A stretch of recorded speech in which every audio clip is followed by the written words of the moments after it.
like going for a long drive to think about all the things that I've gone through and all the decisions I've made. But just like everyone else, there's some few things I would love to tell my 20-year-old self again. There's a lot of things. I'm Eric with Leadership Developed. This week we're going to talk about what I would tell my 20-something-year-old self. What pieces of advice, how would I could have done it better? What would have made me more successful? Look, just like everyone else, there's things that we think we could have done better. They make movies about what it'd be like to tell your 20-something-year-old self what would be better. How could I have done it better? What would you do better? Think about when you were 20. What were you doing? Did it have any impact on who you are now? Does it have any impact on you now? Why is it that we want to go back and revisit ourselves? Is it to make ourselves feel better? Is it to help us think that by doing so, we're able to become a better person because of it? So, here's my chance. Sitting right there, studying my NATOPS, getting ready to be, just trying to be able to pass flight school so I can have my wings of gold. So, what do I tell you? Do I tell you that everything's gonna be okay? That you're gonna be fine? You're gonna be better than fine? You're gonna actually do some outstanding stuff? Or do I tell you that don't worry about the girls? You'll eventually get married. Now I know better than that because this guy, he was always worried about the girls. He even heard it back then. Don't worry about it, they'll come. But when I tell you you'll be married at 30, how about the fact that when you're married, you'll lose your wife to cancer when you're 38 years old? Does that help you?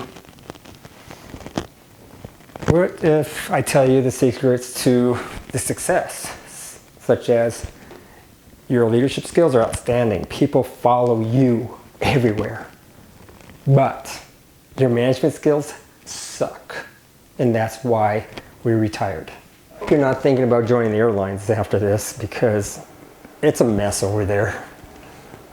You hold off on buying an Apple. They're going to actually do a split and you'll be able to afford it and they'll gain you more money. So there's a thing called GameStop.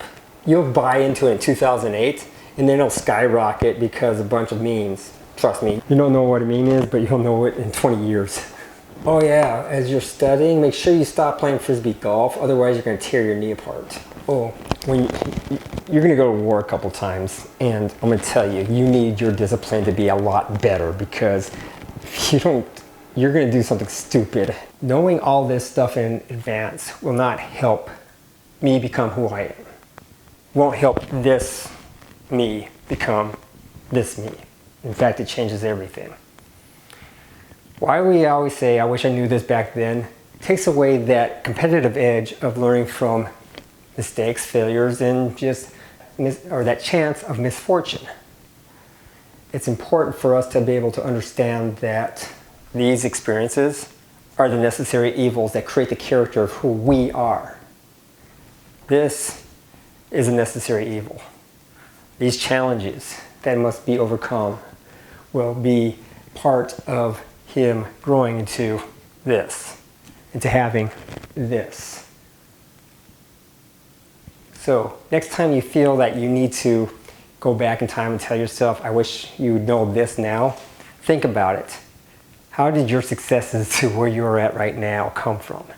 If it wasn't for you experiencing them, the pain, the misery itself.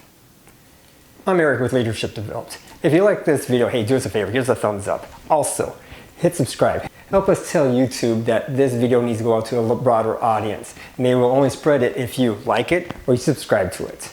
If you missed last week's video, check it out right here. We will talk to you again next week.